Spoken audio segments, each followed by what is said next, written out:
ቢቆረጥ ይተርፋል ነው ይቆያል? አይተርፍም። አሁን ተመለከተ የነብይ ዓላማ ስለ እስልምና መስበክ ነው። ስለ እስልምና ከተሰበከ ሰዎች ወደ እስልምና ከመጡ ላይ ተሺ በእኔ ተናድሽ ከሆነ ተይው። እኛ ምን ሰራው ማንንም አልተናደድኩም።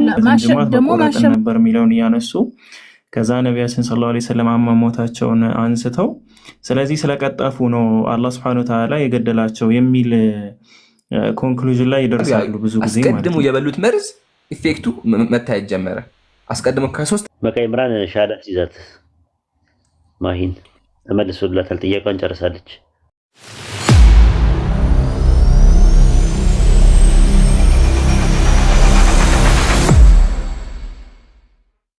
ሱራ አልሐቃ 69 ከ44 እስከ 46 መሰለኝ፣ እርግጠኛ አይደለሁም። እዛ ላይ ማንበብ ትችላለህ አንተ? አሁን አንብቢውና ጥያቄውን አቀርብ። እሺ ብቻ ምንድነው የሚለው? እርሱ ነብዩ በእኛ ላይ አንዳንድ ንግግር በሐሰት እንዲፈጠር ኑሮ በቀኝ እጁ እርግጥን something like that ብቻ ከዚያም የህይወት ስር እንቆርጠው ነበረ የህይወት ስሩን እንቆርጠው ነበረ ምናምን ነገርና ከዛ ደግሞ ሐዲስ ቡኻሪ ምናምን ላይ ምንድነው የሚለው? አፎና እንደ ይከታ ምናምን እንዴ እኔ ዲስቲንግ አላቆም አንድ ነገር ግራ ስለገባኝ ነው የመጣሁት። እንዴ አታስተናግዱም ነው? እኔ እኮ ልከራከር አይደለም የመጣሁት። እውነት አረኛ ምናምን ስትይ ነው ምንድነው ምናምን ያው ታውቁታላችሁ እናንተ ብዬ ነው። እኔ ከነሳሁት እናንተ ታውቁታላችሁ ብዬ ነው። ቁጥሩን ከሰጠው ካንተ እሺ ብቻ ምንድነው የሚለው? ኡስታዝ ሲያርም ቆይቶ ላብን አሁን አንቺ አይደለም አንደኛ ነገር ቆይ ያልተረዳከኝን ነገር ላስረዳክ። ልከራከር ምናምን አይደለም የሚገባውት፣ ወይ ደግሞ እኔ በሙስሊም ማላምነው ነገር ብዙ ሆኖ ምናምን አይደለም የሚገባውት። አይ አይደለም። አሁን ምን መሰለሽ ችግሩ እየሰማችሁ አይደለም። ኡስታዝ አሁን ወራኒ በጣም ነው የምሰማው። እሺ ማሂ እሺ ችግር የለውም። ሱራ 69 ሱረቱል ሐቃ ላይ ያነሳሽውን ነገር ኢምሩ ይሄድበታል፣ ችግር የለውም። ግን አሁን ኡስታዝ ምን እያለ ነበር? ሱረቱል አንዋር ብሎ ሲጠይቅ መጽሐፈ ጨባሪቆስ ብሎ ሲጠይቅሽ የሌለ ነገር ነው እና አሁን አንቺ ደግሞ ምናምን ካልሽ ኦሬዲ የሌለ ነገር ነው እያወራሻለሽ ምናምን። ኦኬ እሱ አይደለም እኮ ሰው እኮ ሊጠይቅ ሲመጣው ልክ አይደለም ብቻ ብሎ አይደለም እኮ አይደለ? የሆነ አይዲያው እንዲኖረው ሲፈልግም ይመጣል ይጠይቃል አይደለ? ለምን በፖዚቲቭ በቃ ችግር የለውም። እሺ ወደ ምናምኑ እንመለሳለን።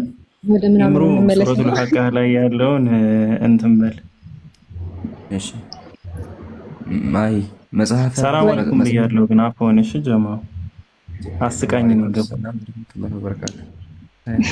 እሺ ማሂ አንድ ምሳሌ አስቀምጥልሽና ቁርአኑን እየፈታን እንምጣ። ከዛ ሐዲሱን አቋዋለሁ አተባበሻለሁ። እሺ ምሳሌ መጽሐፈ መሳፍንት ምዕራፍ 8 ቁጥር 19 እንደዚህ ይላል።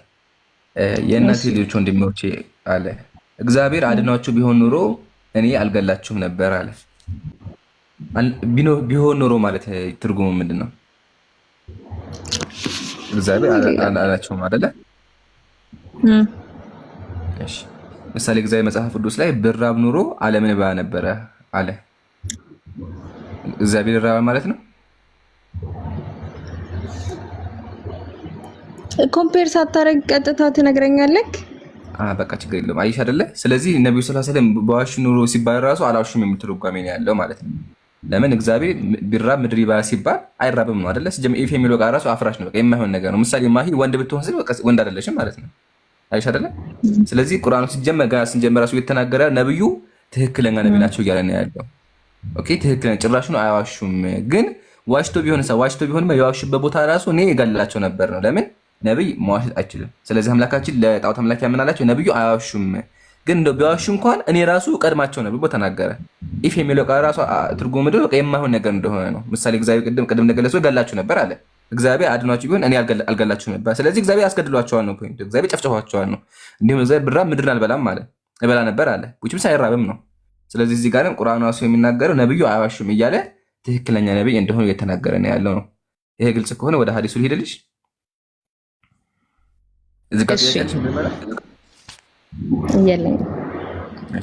ይሄ ግልጽ ከሆነ ሐዲሱ ምንድነው የሚለው? ነብዩ ሰለላሁ ዐለይሂ ወሰለም ታመው ነበርና ያው ከሞታቸው በፊት መርዝ በልተው ነበረ እና ሲሞቱ ምን አሉ ነብዩ ሰለላሁ ዐለይሂ ወሰለም? የደም ስሬ እንደተቆረጠ ይሰማኛል አሉ ነው አይደለ? ሐዲሱ ይሄ ነው። ቀለል አድርገን ላስቀምጥልሽ። ቁርአኑ ምንድን ነበር ያለው? ቁርአኑን ለንብብልሽ ቃል በቃል አንብበውና ከዛ እየፈታነው እንምጣ። እሺ በእኛ ላይ ከፊልን ቃል ያላለውን በቀጠፈ ኑሮ በኃይል በያዝነው ነበረ። ከዚያም ከእርሱ የልቡን ስር የተንጠለጠለበትን በቆረጥነው ነበር አለ። ስለዚህ ነብዩ ካሹ አላህ ምን ያደርጋቸዋል?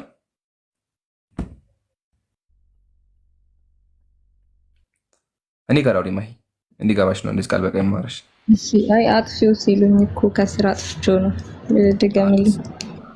በኃይል በያዝነው ነበረ ከዚያም ከእርሱ የልቡን ስር የተንጠለጠለበትን ጅማት በቆረጥነው ነበር አለ። ስለዚህ ነብዩ ካሹ አላህ ምን ያደርጋቸዋል? ይቆርጥባቸው ነበረ። ወዳውኑ ይገላቸዋል ነው። ወዳውኑ ይገላቸዋል። ምሳሌ ተፍሲር ተጠባይመ ኢነማ አና ቢዛሊከ አነሁ ያጂሉ ቢልቀ ወዳውኑ ይገላቸው ወዳውኑ። እሺ ይሄን ቀዘው ወረደው መቼ ነው እንትና ይሄን ቀዘው ወረደው ታውቃለች መቼ እንደሆነ? ወይ አላውቅም እንደዚህ ዲቴል። ይሄ መክይ ነው። እሺ ነብዩ ሰለላሁ ዐለይሂ ወሰለም መካ እያሉ ነው የወረደው። ነብዩ ከዚህ አንቀጽ በኋላ ከ10 ዓመት በላይ ቆይተዋል። እሺ አይሻ አይደለ? ስለዚህ ነብዩ አላሹ ማለት ነው። ለምን አላህ ምንድን ነው ያለው? ቢዋሹ ወዳውኑ ገላቸው ነበር አለ። ነብዩ ደግሞ ይሄን አንቀጽ ከወረደ በኋላ ወደ 10 ዓመት ቆይቷል፣ ከዛ በላይ ቆይቷል። አይሻ አይደለ? ስለዚህ ነብዩ አላሹም። ጥያቄው ራሱ ትክክል አይደለም። እንደውም በጣም ይሄን የነብዩ ነብያትን ነው የሚያሳየው። ተስማማ? ለምን አላህ ወዳውኑ ገላቸዋለሁ አለ። ነብዩ ደግሞ የሞቱት ይሄ ከወረደ ከ10 ዓመት በኋላ ነው። ከተስማማን ነብዩ እንዴት ሞቱ የሚል ጥያቄ ነው። መርዙን ከበሉ ከ4 ዓመት በኋላ ምናምን አይደለ የበላሁት መርዝ ነው መሰለኝ ሲቆረጥ የህይወት ስሬ ሲቆረጥ ይሰማኛል ምናምን ነገር የሚሉት። ይሄ ራሱ ተአምር ነው። እሱ ላይ እመጣልሻለሁ። ከዛ በኋላ ይበቃኛል። እሺ በቃ አደረጋጊ ላስቀምጥልሽ። መጀመሪያ ነብዩ ያው በእስልምናችን የነብይ ጥቅም ምንድነው? ስለ አምላክ ሊያስተምር ነው አይደለ? ቁርአን ከመጣ እስልምና ከተሟላ በኋላ ነብይ አያስፈልግም። ስለዚህ አምላካችን ቁርአን ላይ ምን አለ? አልየውመ አክመልቱ ለኩም ዲነኩም ማለት ሱረቱል ማኢዳ ቁጥር 3 ላይ አምላክ ዛሬ ሃይማኖታችሁን ሞላሁላችሁ አለ። ጸጋዬን በእናንተ ላይ ፈጸምኩኝ ለእናንተም ኢስላምን ከሃይማኖት በኩል ወደድኩኝ። ስለዚህ እስልምና ተሟላ። ቀጥሎ አምላካችን ምን አለ? ወተመት ከሊመቱ ረቢከ ሲቀሙ አላ የጌታ ቃል እውነተኛ ሲሆን ተፈጸመች አለ። ቁርአን ተሟላ። እንዲሁም አምላካችን ብዙ ቦታዎች ላይ ቁርአን እንደተሟላ ተናገረ። ስለዚህ ቁርአን ከተሟላ ነብዩ አያስፈልጉም። የነብይ ዓላማ ስለ እስልምና መስበክ ነው። ስለ እስልምና ከተሰበከ ሰዎች ወደ እስልምና ከመጡ በኋላ ነብይ አያስፈልግም። ለዛ ነው አምላካችን ቁርአን ላይ ምን አለ? ሰዎች ጭፍራ የሆኑ በአላህ ሃይማኖት ውስጥ ሲገቡ አላህን አመስግን አላቸው። በቃ ሰዎች ወደ እስልምና መጓዝ ጀመሩ። እስልምና ተሟላ። ስለዚህ ነብይ አያስፈልግም። ስለዚህ አምላካችን ያደረገ ለነብያችን ምርጫ ቀረበላቸው። ስለዚህ ነብዩ ሰለላሁ ዐለይሂ ወሰለም ሐዲስ ላይ ምን አሉ? ኢነላህ ኸየረ ዐብደን በይነ አን ዩቲሁ ሚን ዝህረቲ ዱንያ አው ማ ዒንደሁ ፈኽተረ ዐብዱ ማ ዒንደሁ። ነብያችን ምን አሉ? አላህ ለአንድ ባሪያ ምርጫ ቀረበ፣ የዚህን ዓለም ወይም ቀጣዩን ዓለም ብሎ ምርጫ ቀረበ አሉ። ነብዩ ደግሞ ቀጣዩን ዓለም መረጡ። ስለዚህ ነብዩ ሰለላሁ ዐለይሂ ወሰለም አላህ ምርጫ ቀርቦላቸው በምርጫቸው ወደ ቀጣዩ ዓለም ሂደዋል። እስልምናም ተሟልቷል። ስለዚህ ጥያቄው ራሱ ትክክል አይደለም። አላህ ወዳውኑ ገላቸዋለሁ ነበር ያለው፣ ግን ከዛ በኋላ ነብዩ ሰለላሁ ዐለይሂ ወሰለም ብዙ ዓመት ቆይቷል። ከሱም አልፎ ደግሞ እስልምና ተሟልቷል። ስለዚህ እንዳልሽው ከዚህ እንገነዘባ። ይሄ ራሱ ትልቅ ተአምር ነው። ይሄን ካየን ነብዩ ሞት ላይ እንምጣ። ነብዩ ከመሞታቸው አስቀድሞ አንድ የተፈጠረ ነገር ነበረ። እሱ ምንድነው? በገዝዋ ላይ በዘመቻ ላይ ያሉ አንዲት አይሁዳዊ ሴት የተመረዘ ፍየል ይዛ መጣችና አበላቻቸው እና ሲበሉ ሰሃቦች ሞቱ፣ ነብዩ ግን አልሞቱም። ማሂ መርዝ እንዴት ነው ሰውን የሚገድለው?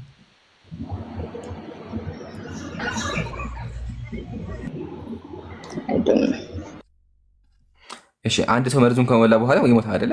ምንም ጥርጣሬ የለውም ገዳይ መርዝ ከሆነ። ይገርምሻል ግን መርዙን ሰሃቦች በልተውት ሰሃቦች ሞቱ። ነብዩ ግን በልተው አልሞቱም ነበረ። ምን አይነት መርዝ ነው? ሌሎችን ሰዎች ገለው ነብዩን የማይገለው መርዝ?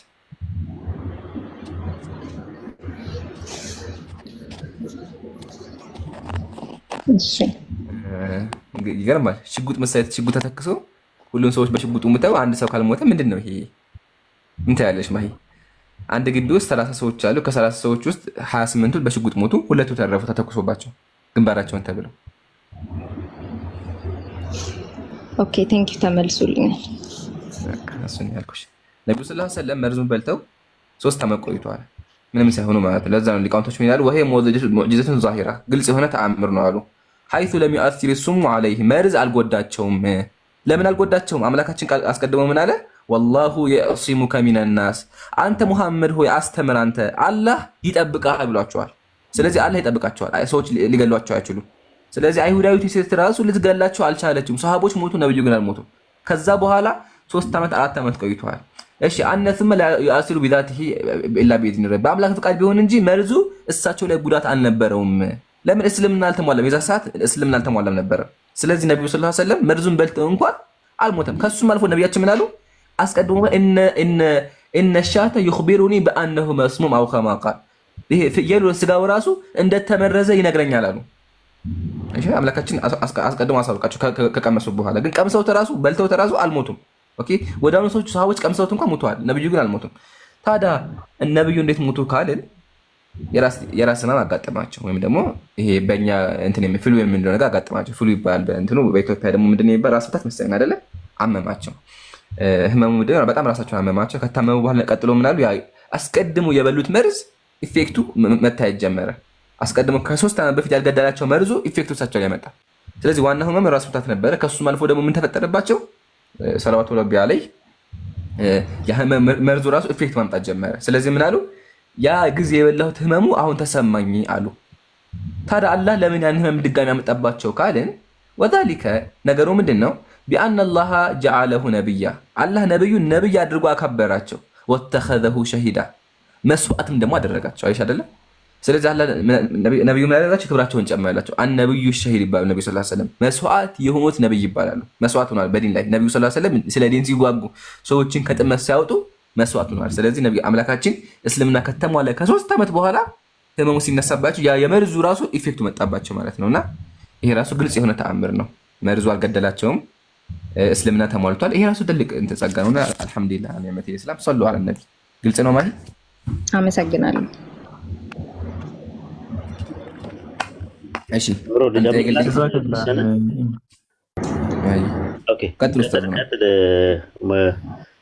ፒኬ መጥቷል። ከፒኬ በኋላ ማውራት እችላለሁ እኔ። ፒኬ አውራ።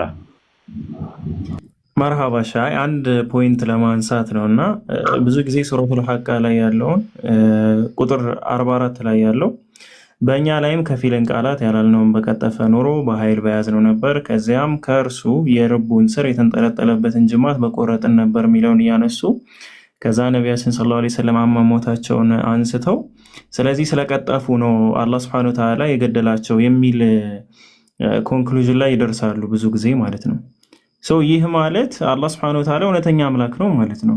አሁን በእነሱ አነጋገር ለምን በአላህ ላይ ሲዋሹ ነው የዋሹበት ቅጽበት ላይ ነው አላህ የገደላቸው ከተባለ ከዛ በፊት ትክክለኛ ነገር ነበር ማለት ነው የሚናገሩት። ቁርአንም የአላህ ቃል ነው። በእነሱ አካሄድ እንኳን ቢሄድ ሐሰተኛ ነቢይ ወይም ደግሞ የውሸት ነቢይ ሳይሆን የሚያስብላቸው ነቢያችን ሰለላሁ ዐለይሂ ወሰለም ትክክለኛ ነገር ሲናገሩ የነበሩ ከአላህ ሱብሓነሁ ወተዓላ የመጣን ራእይ ሲያስተላልፉ የነበሩ ሰው መሆናቸውን ነው የሚገልጹት። ከዛ ትንሽ ቆይተው ያው መጽሐፍ ቅዱስ ምንድነው ቁርአን ከመጽሐፍ ቅዱስ ተኮረጀ ምናምን እነዚህ ነገራቶችን ማለት አይችሉም ነው ሰዎቹ።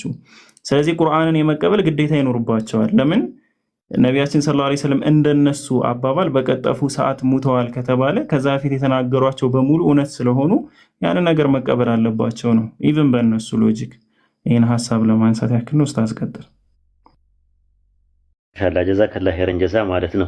በሱረቱ ሐቃ ምዕራፍ 69 ቁጥር 44 እና 46 ላይ በእኛ ላይ ከፊልን ቃል ያላልነው በቀጠፈ ኖሮ በኃይል በያዝነው ነበረ፣ ከዚያ ከእርሱ የልቡን ስር በቆረጠው ነበር ይላል። የምኑን ስር ነው የሚለው? የምኑን ስር ነው የሚለው? ስር የልቡን ስር በአረብኛ ወቲን ይለዋል። ወቲን ማለት የልብ ስር ነው። አንድ ሰው የልቡ ስር ቢቆረጥ ይተርፋል ነው ይቆያል? አይተርፍም። አሁን ተመልከቺ ረሱል ሰለላሁ ዐለይሂ ወሰለም በሐዲስ ላይ ያሉት እንደምን ይሰማኛል ነው ብለው ያሉት ያስቀመጡት አይታሽ ከሆነ ረሱል ሊሞቱ በህማማቸው ሳሉ አይሻ ሆይ በኸይበር የበላሁት ምግብ እስካሁን ይሰማኛል፣ የደም ስሬ እንደተቆረጠ ይሰማኛል። የደም ስሬ ነው ያሉት ወይስ የልብ ስሬ ነው ያሉት? የህይወት ስር የሚል ነገር ነው ያነበብኩት እኔ። የደም ስሬ ነው ያሉት እዛ ላይ። አባሃር ማለትና ወቲን ምንድነው ልዩነታቸው? ወቲን የልብ ስር ነው፣ አንድ ሰው የልቡ ስር ከተቆረጠ ኦልሬዲ አይቆይም፣ ይሞታል ወዲያው።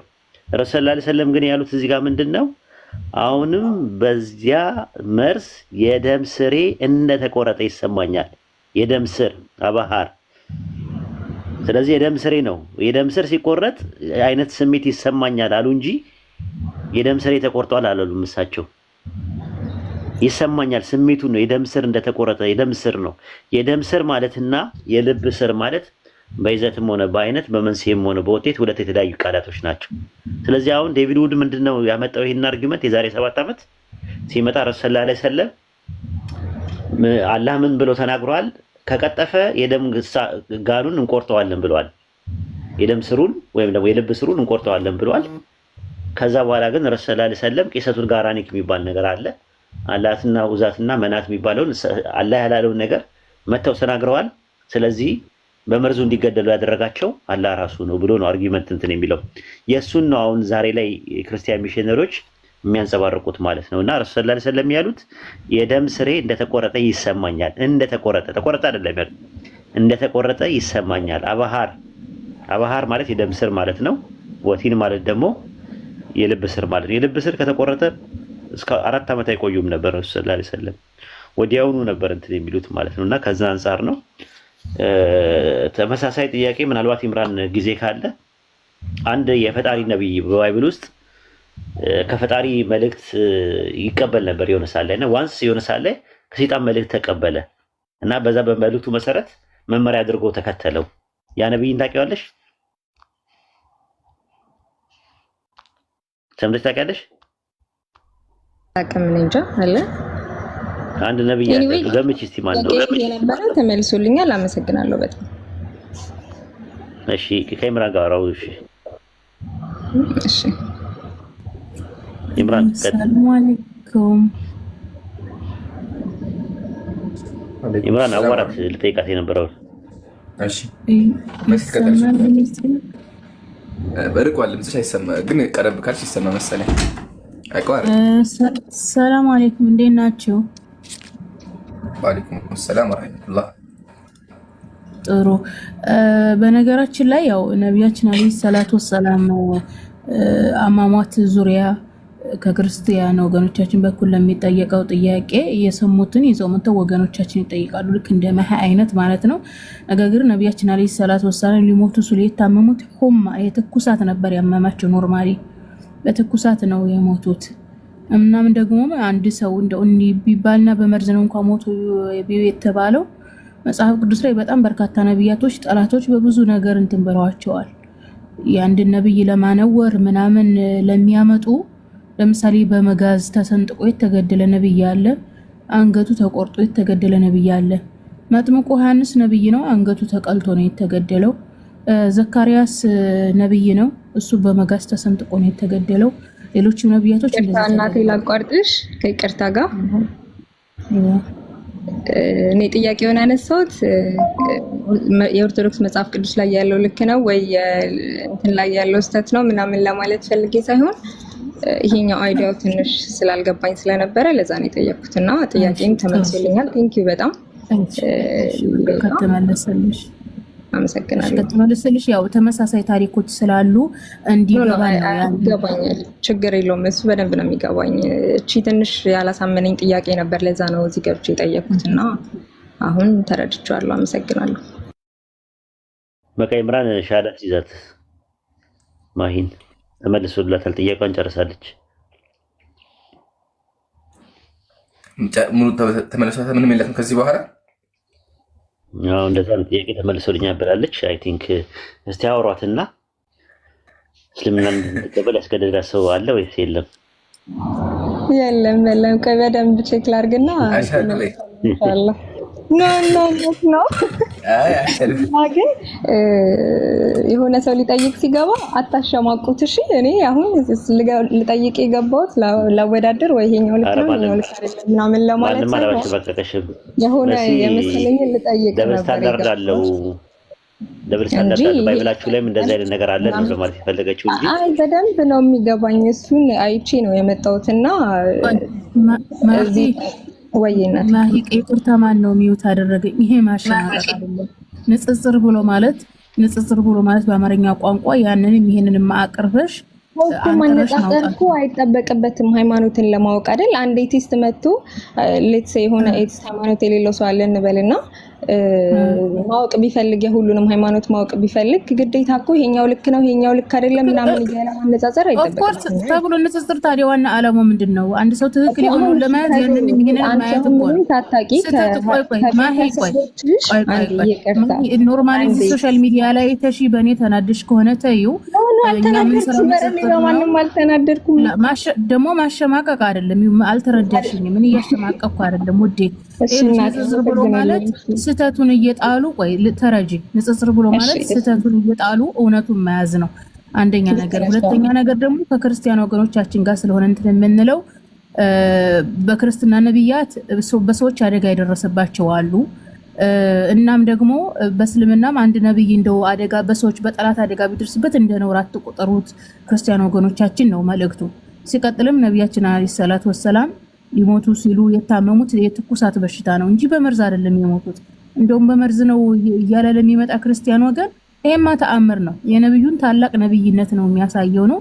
ተመልሶልኛል ብለሻል። እኔ አንቺን ለማሸማቀቅ ሳይሆን አጠቃላይ ህዝቡ እንዲማር ነው። ገስት ላይ ያለው ሰው እንዲማር ነው። ማሸማቀቅ በሚል አላምንም። በጣም ነው የምጠላው። ዲስገስት የሆነ ነገር ነው።